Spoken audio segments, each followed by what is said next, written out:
Hello and welcome to today's video. Yeah, welcome back. Jay is really going to be the roller of this video. He's going to be the person who's getting us going. Jay's also going to be editing this video. This is going to be Jay's first ever videos edited, at least on this channel. He used to make Minecraft videos. I did, back in the day. Yeah. But yeah, in today's video we're going to be discussing Shady Hollow. This was our book club selection for December. Yeah. Which was a choice. Yeah, if you'd like to be updated on where the book club is going to go in 2024, I think that'll be above. We've realised we didn't give ourselves enough time each book. That will be rectified next year. This is Shady Hollow. It is a very, very lovely little mystery, cosy mystery book. The way I have been describing it before reading it is Gilmore Girls meets Zootopia, which, like, honestly, I don't think is a bad description after having read it, so yeah, I'm quite pleased with that. We haven't really structured this video, or we're just going to discuss our thoughts and feelings as we go through. We will give you a spoiler warning when we are getting into spoiler territory. We basically tell you about the book, tell you our basic thoughts and feelings, give you any non-spoiler information we have, and then give you any spoiler information we have. And the spoiler section will be more of a discussion where we'll actually kind of go through the book kind of like a few chapters at a time and talk about it. But yeah, that's the basics of it. We should probably tell you about the book first. If you stumbled across this video and you haven't read it yet, you're not sure what it is, we can give you the description that's on the back.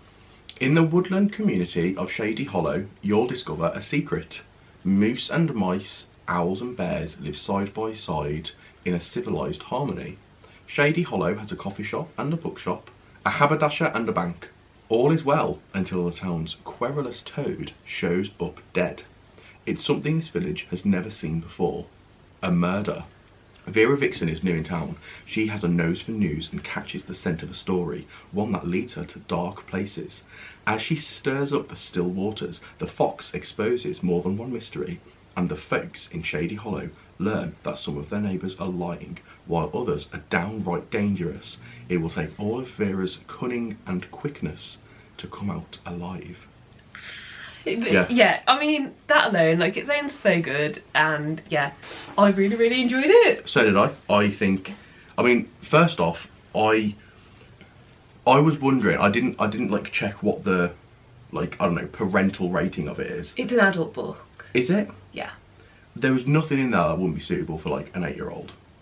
I feel like there were some things, like, I can understand like young adult, like, age range, which is like 12 to 18 would be able to pick it up as well. Yeah, of course. I wouldn't say younger than that. Like, it very much, like, it's not a kid's book. Yes. Like, it's a book aimed at adults. I feel like slightly younger people, like, you know, maybe young adult could enjoy it too, but like, I'd definitely say it's aimed at adults. And I think it's like, nothing gruesome happens, but it's a cozy mystery. Like, this is what I would expect from an adult cozy mystery. Okay, that makes sense. Well, this is the first time I've read a cozy mystery, so I didn't know. Yeah. But yeah, okay. I enjoyed it. I really did enjoy reading it. Yeah. Yeah. So I feel like it's probably just time to give you our ratings, our non-spoiler thoughts. So yeah. I am giving it 4 stars. I really, really enjoyed it. There are 2 things really that like bugged me a little bit and why I'm not rating it higher, neither of which I can talk about now, but both of which are basically to do with the actual mystery, and I will talk about them in the spoiler section. But yeah, except for that, honestly everything was done perfectly, and even those 2 things that I'm a bit like about, I still, like, I don't know how I'd change them. Like, I can't write a book, like, I don't know how I'd change them, but they are just like kind of the reason it's not getting a high rating. But I'm definitely going to continue on with the series, and based on what the mysteries are in the other books in this series, I can see myself giving the other books higher ratings if I enjoy those mysteries more. I'm also going to give it 4 stars. 4 stars? 4 stars. There was nothing that I would say I could improve about this book. There's nothing wrong with it. I honestly don't have any like critique of it, I don't think. My only sort of reason for not giving it 5 stars is it just didn't grip me the way that other books have. It took you quite a while to get into it, didn't it? And I think that's probably just because of the genre. Right. I don't think I'll ever rate a cozy mystery 5 stars, but for what it is, this was brilliant. It took me a long time to get into it, but I did really enjoy it. I mean, yeah, for reference, like I've read a few cozy mysteries, not loads, is nowhere near my main genre at all, but I just checked my like cozy mystery shelf before coming up here, and I would say that this is the second best. What's the best? Well, that's the thing, if I'm including the first best, like the whole series as one. So the Thursday Murder Club for me is also a cozy mystery that I really, really love. Honestly, they're very different, but like this hasn't taken over the spot for me of like best cozy mystery because there is the Thursday Murder Club. But out of all the other cozy mysteries I've read, like this definitely like, I'm trying to think of a funny way to put it, but like beats make the water. I don't know, that doesn't make sense. You know what I mean? It's good, I really enjoyed it. Cool. Yeah. I'm glad. Do you have any non-spoiler things you want to talk about? Lenore Lee was my favourite character, I think. Okay. Which was a raven. I liked the comments and the way that that character said things. I liked how to the point and like matter of fact that character was. Yeah. I can see that. Like I can understand why you'd like them. Like the moment you said it, I knew why. Yeah, okay. But like, I'm a little surprised. For me, I don't know if I have a favourite character. Like my favourite character to read from, because like there is one main perspective, but we do see little things in this book from other perspectives. Like I definitely loved like reading from Vera's perspective the most. Like I found Vera such a good character to be following, and I'm really glad that we followed Vera. But honestly, like I feel like my favourite, I don't know, this isn't actually controversial, but sat here next to him and hearing his thoughts going through it, I think that one of my favourite was Howard Chitters. I really liked Howard Chitters, and I also really liked Sunny. But we don't know much about them. I just feel like their personalities really came across the little we did see of them. Yeah, no, so did I. I like them both as well. Oh, okay. Yeah. I also agree that I'm really glad that we followed Vera Vixen. Even though Lenore Lee was my favourite character, I don't think I would have enjoyed it as much if we got sort of their perspective, like, as the whole story, because of how much more involved Vera was in, like, it's her story, really, isn't it? We read the back, it's Vera's story. Yeah. Is there anything else non-spoiler you'd like to mention, talk about? The story is about animals. Shady Hollow is a town of animals. And obviously, as they're all different animals, they each have different animalistic traits. So I really liked how they were sort of tied into the story in the way that the story was told. Yeah. Did you? Yeah, I did. I actually watched an interview with the authors after I finished reading the book. And one of the really interesting things that they said was they didn't want to use any like massive animal stereotypes. Like they didn't want these animals that we're reading from to just be like stereotypes of like that type of animal. But they still wanted like the animal things that are kind of more specific to whatever creature species they are to like be there, but in a more subtle way, and I definitely think it achieved that. Yeah, I agree. I think the only other non-spoiler things I would like to mention is Jay printed out a cast of characters for us, so no matter whether we were reading it physically or audibly, we'd have the cast of characters with us, and it was just very lovely. This is a cast of characters you get right at the very start of the book. Yeah, I really appreciated that it was right at the very beginning, so you kind of... Yeah. Because at the time, I was reading through it and it's like 12 characters. I'm like, that seems a lot. And then I thought through, at the moment we were watching One Tree Hill, and I was like, well, I can name 12 characters in One Tree Hill. And then obviously you've likened it to Gilmore Girls, and like, even though I've never properly watched Gilmore Girls, I can name 12 characters in Gilmore Girls. Yeah. So it's not actually that many. It just seems a lot when they're all sort of laid out like that. And especially when you haven't met them yet, you don't know who they are. But it's really nice to be able to, when you read in the book, some characters mentioned, especially in the first like third, I found, you can go back and like see who they are and like what animal they are and how they're related to. When I was reading it physically, I just had like a little tab to go here. But yeah, I really appreciate that Jay printed us out a cast of characters. I thought it was very cute. I'm really glad. I didn't have it physically. I was just reading. I was reading it on my Kindle and on my computer, and then listening to the audiobook. So having the cast of characters printed out was... Yeah, we haven't mentioned how we read it yet. We normally do that at the start. So last thing in the spoiler section is how we read the book. Spoiler-free section. Spoiler-free, yeah. Right. Last thing in the spoiler-free section is how we read the book. Yeah, I've just said it. Yeah. I read it on the computer and on my Kindle, and I'm not sure if I actually read any of it without having the audiobook on. I listened to the audiobook all the way through, I think, which is the first time that I've ever done that. I normally read it and have the audiobook on for parts of it. Yeah, so I had the physical copy and I read it like this, but I also had the audiobook on technically for all of it. So I think I'd read the prologue in the first chapter and Jay was on chapter 2, and we both restarted it with the audiobook and listened to the first couple of chapters together again to just kind of get into it. I would 100% recommend reading it physically. I think it's really good. But if you do have the option to get the audiobook, I would also recommend that. The audiobook, to my knowledge, is available on Spotify within the premium hours if you're in one of the countries that that's rolled out to. It is available on Scribd in some countries. For me, I can't get it on Scribd in the UK, but I'm pretty sure that Shady Hollow is available on Scribd in like America and potentially Canada as well. And also it's on Audible. I ended up using a credit because I got like an Audible pass, so I ended up getting it that way. Yeah, because I was listening on Spotify when we were in different places, so it was like, yeah. So yeah, there's definitely ways to find it, and obviously you can also go to your local library and request it. Might not be able to get it straight away, but don't forget you can always request from your local library for them to provide that. It might take a few months, it might take longer, they might deny the request, but like, yeah, if there's interest in a book, a local library will try and get it to you. So you know, I do it that way as well. Yeah, very good point. So yeah, I think that's the end of the non-spoiler section. This is your spoiler warning. Jay will also put something on the screen. There is going to be a visual and audio spoiler warning. Here be spoilers. We both kind of agreed where we'd take notes, so we're going to take notes at chapter 7. It was going to be chapter 14, but then we pulled it forward to chapter 12, chapter 21, and the end. I did take a few extra notes in between, just when I had like specific thoughts and feelings. But yeah, I think we're going to start at chapter 7. We both really enjoyed the start of the book. I think the first few chapters we read together and was like both really enjoying it, and like, you know, funny things that be said and happen, and we're both really enjoying it. But by the time we got to chapter 7, we'd like separated. We were reading it completely separately. Yeah. I don't think we've really properly gone over it. So no, we haven't. At the end of chapter 7, I wrote a note of basically just people I didn't think had committed the murder. Oh yeah, Otto's killed, by the way. We're in the spoiler section now. Otto's killed, Gladys finds the body, Vera's on the case, there's also the police involved. By the end of chapter 7, I was like, it's not Gladys, it's not Vera, and it's not Orville. Everyone else was like kind of free rein, but there were certain people I suspected. Suspect BW.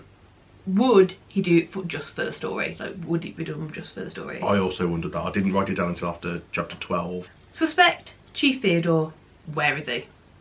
Where is he? We haven't seen him. He's the chief of police. He hadn't shown up. Suspect Ruby. All signs point to her. However, probably a red herring.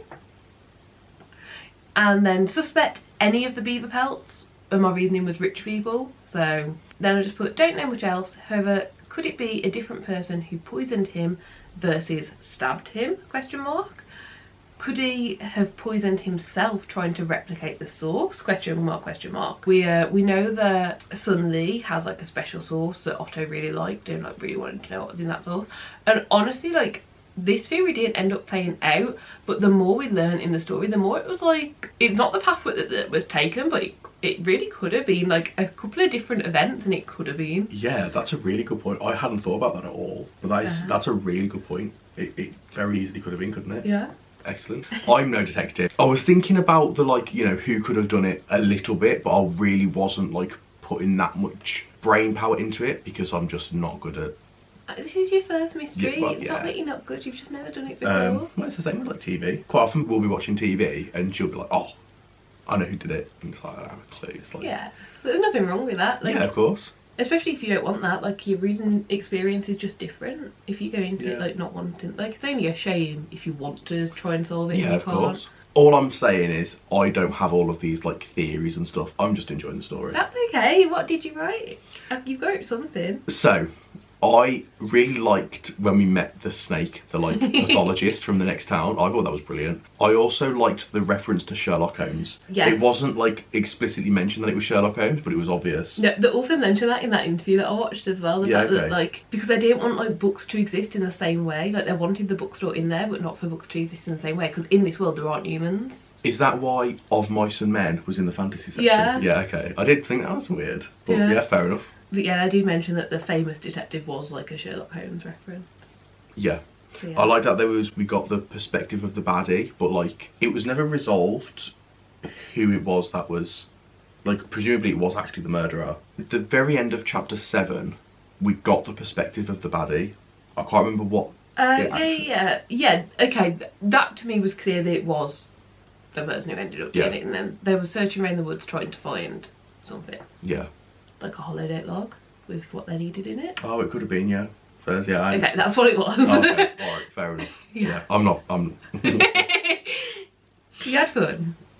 Yeah, I enjoyed it. I think it was actually at the end of chapter 7 when I like started writing notes that I actually realised I was actually hooked. Now I'm actually enjoying it. Yeah. It probably did take most of the way through those first 7 chapters for me to sort of actually get into it and start being able to like pay attention without my mind wandering. Yeah, that's okay. Yeah, of course it is. Anything else for chapter 7?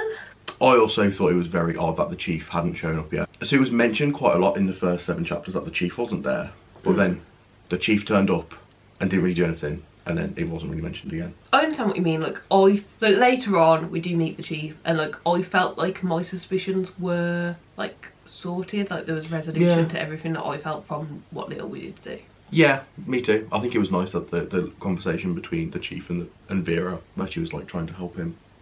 Yeah, that's what I've got for the end of chapter 7. Okay, cool. So then at chapter 12, we're meant to write down at the end of chapter 14 our thoughts again to like kind of check in. But at the end of chapter 12 I was having feelings. My brain was thinking, I was thinking away. So at the end of chapter 12 I've got, I really think it's Ruby. But is it a red herring? But she's been described as suspicious a few times and fits descriptions given, and worked at the bamboo patch, which we already knew even before knowing the poison was stolen. So like we'd already been told that Ruby used to work at the bamboo patch when it first opened before we even knew that the poison was stolen from the bamboo patch, and I was just like, yeah. That's a good point. I do actually have a note from the end of chapter 13, but if you want to do your chapter 12 first, because that's all I've wrote for the end of chapter 12. Yeah, I don't have very much from chapter 12. I thought it was very interesting how the beaver donated to the absent police chief. Obviously that was a bit of a red herring, or, you know, maybe it was sort of, it's just that's the sort of thing that happens, isn't it? I just thought it was very interesting. I really liked Sunli's backstory. I thought it was really nice to get that little like backstory of like where he came from. I thought it was especially nice because I feel like as the reader I didn't suspect him at all, but in the book there were a few times where it's like a little suspicious of like who he was, so like, learning his backstory was just like nice. Yeah, that's a good point. I hadn't particularly felt that, but I'd get it. Yeah, so I wrote, I don't think the panda's the killer, but it's odd that he told the reporter about the poison rather than the police. But I suppose she was just there at the time, wasn't she? But he was obviously placing a lot of trust in like her to tell the police about it straight away. But I thought it was odd, but I didn't think it was like enough to be suspicious. At this point, I thought it was Edith, the wife of the beaver, just because she seemed suspicious. I didn't think it was. What? I didn't think so. You didn't think so? No. Oh, fair. I thought she was. I had wondered if it was the raven, even though your favourite character. Yeah, you thought your favourite character was suspicious. A little bit. Well, no, not suspicious. Just interesting, worth thinking about. Okay. And then I would also considered it could be BW for the story, for the scoop. Yeah, and that's so all I that's thought. interesting. Like at the end of chapter 7, I had quite a large list, and by chapter 12, I'd like narrowed it down. I pretty much thought I knew who it was. Whereas for me, I had nothing at chapter 7, and I was only starting to really think about who it could have been by chapter 12. Yeah. It's really interesting. It is. At chapter 13, I also doubled down on my theory. I was like, definitely think it's Ruby, and she is the beaver pelt mistress, Ruby necklace. And by that point, I picked out the bloody ruby necklace. Yeah. Which does end up being a plot point. Not sure exact motive, as the death could have led to affecting the plant, but maybe Ruby was just bad at what she was doing.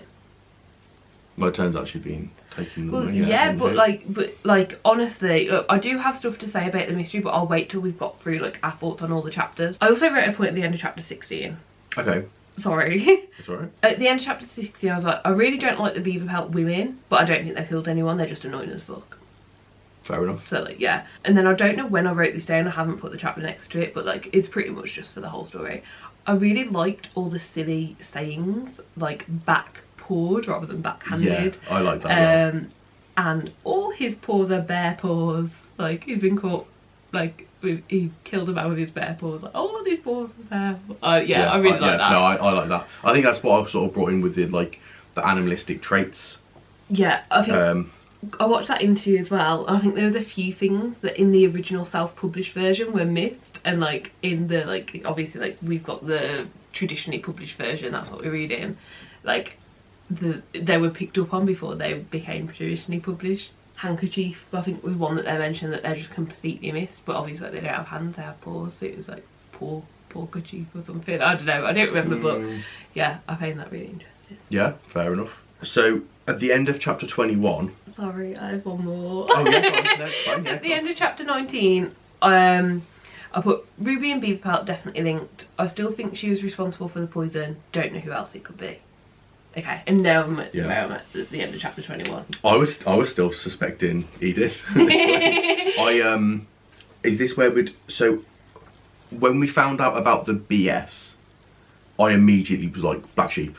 Because yeah, I didn't think that out at all. When we first found out about Ruby, we heard that, you know, she was a sheep and she was unlike her family. So I was thinking, like, I wonder if she's a black sheep and the rest of her family are, like, white sheep. Yeah, I don't think we ever actually get, like, a description of, like, what she looks like. No, I don't think we do. But yeah, obviously, because, like, the black sheep, that's, like... The black sheep of the family is, like... Yeah, exactly. So yeah, as soon as Chitters, like, raised the, like, BS thing, I was like, that's definitely black sheep, isn't it? Which it wasn't, but you were very, very close. I was very close. At this point, even at chapter 21, I was still really confused about the perspective of the baddie from chapter 7. I was like... You've got a nose I was really hung up on that. I was like, why have we not heard anything else from this perspective? Like, what was that there to, like, tell us or show us? I believe that this perspective we got at the end of chapter 7, like, that was there to show us that the person was, like, still in the area. Like, it was definitely... Like, it is kind of... I mean, it's not like a closed door. It's much bigger than that, but it's, like, a closed town murder mystery. And I feel like that was just kind of confirming that, because, like, we are just in the middle of woods, like, technically speaking. I feel like, you know, it was just a bit of reassurance that we weren't being led completely astray. Okay, yeah, that makes sense. Anything else? At that point, I stopped suspecting BW. I can't remember why. Oh, that's good. But yeah. Over there. So at the end of chapter 21, I thought, I still think Ruby killed Otto, and I think it's likely she killed Mr. Beaverpelt too, but I can't understand the motives. Could she have killed Otto and someone else Beaverpelt, his wife, because she knew about the affair? I don't know. Gut says Ruby, but killing Otto and Von Beaverpelt, I felt like there must be many things about her we don't know if she had a motive for both. She was also, a few chapters back, glossed over as a suspect by Vera, which, knowing how mysteries go, definitely seems like something that would be done to trick the reader into dismissing her too. It tricked me into dismissing her because of how quickly it was brought up and then dismissed. Yeah, and then I have wrote a few more things before we get to the end of the book. Should I just, like, skim over them now and then we can talk about the end notes? Yeah, absolutely. So, mid-chapter 22, I put definitely Ruby. We now know she can move around that quietly too, at minimum Otto. So, Ruby sneaks up on Vera at one point, and, like, Vera doesn't know, she's not aware, and it's like, we now know she can sneak around that quietly too, like, it's definitely her. I hadn't clocked that. I remember that happening, but I hadn't clocked. Yeah. Like, oh, that means she can move quietly. Oh, bloody hell, I'm not... And then, I think we'd spoken at this point, and Jay had told me about suspecting Edith, and I was like, I really don't think this is the case, but I think it was in my head because I thought Edith doesn't seem to have enough about her to have done anything. But did one of either Ruby or Edith hire someone else to kill Von Beaverpelt? Yeah, so I thought Edith was, like, playing it dumb, especially once we found out that she had the money. Like, I thought... That's just, like, family wealth, generational wealth. It's the same bullshit that, like... Well, yeah, of course, but I was really thinking that she was just playing dumb with everyone and she was actually, like, the mastermind. Pairs. Yeah. Chapter 23, end of chapter 23, I believe this was. I had a full-on theory. I don't think it's completely right, but I don't think it's that far off. Beaverpelt stole money for him and Ruby. Otto knew. Ruby killed Otto so no one knew, and then killed Beaverpelt for all the money. She pushed the boulder on Vera, and if I'm correct, Chitter's life will be attempted to be taken if Ruby knows he had suspicions. Which Ruby didn't know, so Chitter's was fine. And then later on at some point I thought, I really don't think Lefty had anything to do with the murder, but I think maybe he did work for Von Beaverpelt and that's why he's scared. Obviously it turned out he was working for Ruby. Yeah. Chapter 27, Lefty's deal. Pay cash to buy jewels, question mark, question mark. Like a ruby for Ruby, question mark. And it's Ruby's Y-in. And then I've got another point just being like, I know I've got this right now. Like, I was so confident. I was like, yeah, I know, I've got this. Well done. Thanks. I was quite proud of myself. And then at chapter 29 is when we get all of our reveals, and it's like, okay, so it all makes sense when you know there was no motive for Otto and it was a mistake. Yeah, I hadn't considered that it might have been an accident. I definitely considered that it could have been two different people that like poisoned him and then stabbed him. But I hadn't considered that it could have been, and the reasoning for the stabbing was pretty dumb. Like, yeah, and I feel like that's my main problem. That's why like it didn't get a high rating, because I feel like as a reader, like, you go into it thinking many things, but like if you're a reader who does like to like speculate and theorize, it being an accident really just meant that there was no way to like truly try and figure it out. Like, so yeah, I did find that a bit annoying, to be honest, which is why I think like other mysteries, obviously I'm guessing we're not going to keep having accidents every book. I feel like I could rate higher. I wouldn't have minded the poisoning being an accident if it wasn't for the stabbing, but obviously they needed the stabbing to get the snake there to know it was poison. Like, I feel like if they could have found another way for it to have been discovered that it was poison and the stabbing hadn't have happened at all, well, that would have been more interesting. If it wasn't a cozy mystery, I feel like we could have literally had like Ruby getting there and him still being alive but in so much pain because it was poison. And then like taking him out so he wasn't in pain because they were actually friends. But obviously it's a cozy mystery, we're not going to go into that much detail of someone like suffering through poisoning. But yeah, honestly, I've literally only got my like final thoughts now. So yeah, solid 4 stars, I've already said. I think I've literally already said everything now. Yeah, my one problem was the mystery being an accident, and then the other thing, I don't know, I don't feel like I stand by this as much now having this discussion, but for me I was like, at the time I wrote this down, I was like, I think the mystery might be too predictable. Like, I really thought the mystery was too predictable. But then hearing me not knowing, you're like, oh, maybe it wasn't. Yeah, maybe not. Yeah, well, you read so many more books than I do. But I don't read that many mystery. Like, I only have like one half a billy bookcase size shelf of mystery. Yeah, fair enough. So like, yeah, this is the first mystery book I've read in years. Yeah. And like, honestly, I had so much fun. Like, the problems I had with it didn't take away from my enjoyment. It just took away from my overall rating at the end with like how I think I'd look back at it. But it didn't take away from my enjoyment at the time. What are your final thoughts? I noticed potential romantic. Oh, like, you like the romance of I'm not saying that I liked it. I'm glad it was like, I'm glad it went somewhere. I'm glad it wasn't just there for like no reason. Like, they went on a date at the end and that was nice. Yeah. I'm glad that happened. I liked it too, and I feel like we could get more of that in the future books as well. Do you have any more thoughts you'd like to add? No, I don't think so. No? I think we've both done then. Yeah. I think that's all of our thoughts, and yeah, I had a lot of fun. I thought it was a really good book. I would definitely recommend it if you haven't read it. Obviously, I suspect you're not here now because this is the spoiler section. But yeah, that was it. That was Shady Hollow. That was Shady Hollow by Juneau Black, which is a pen name for 2 authors. Yeah, I thought that was cool. I liked those. I'm not sure if I've ever known that before, where it's been the author's name, where it's just like a normal, could be a person's name, but it's actually a pen name for 2 people. It's definitely a thing. Like, oh yeah, I'm sure it is a thing. Yeah, I can't think of before. Examples right now, but I am like aware of like examples that are like popular as well. Like, but yeah, I really liked it. I will definitely be continuing on with the series. Will you be continuing on with the series? I won't rule it out. There's definitely potential. Like, if I had the audiobook for them and like after I read the audiobook I could pass it on to you. I might do, yeah. I mean, I enjoyed it enough to. I just have a million other books that I'd probably prioritise realistically. I think it's just the fact that like you enjoyed just the audiobook. Like, I don't think that's really happened for you before. That's a very good point, actually. The last few chapters I just was listening to with my headphones while I was doing some washing up, and it was really nice. I really enjoyed it. So maybe I will. And you have lots of washing up to do. But yeah, that's it from us. If you joined in, I really hope you enjoyed it. Let us know your thoughts down below. Obviously keep them spoiler free in the comments, but if you do want to have any spoiler discussion, the Discord is also always linked down below. You can join the book club and like talk in the Discord. Yeah, we've got all of the information in the Discord to be able to put like proper spoiler bars and everything, so you can have a proper discussion there. And if you are wanting to join in, don't forget to check out our announcement video for 2024. I'll also link it down in the description. But yeah, that was our final book of 2023. I'm really happy with it. I think we chose pretty good, and yeah, I'm really pleased that we read this. It was really lovely, really sweet, and I had a really great time. So did I. Cool. So if you did like the video, please do give it a like. Subscribe down below if you'd like to see more content like this, and hopefully we will see you next time. Bye!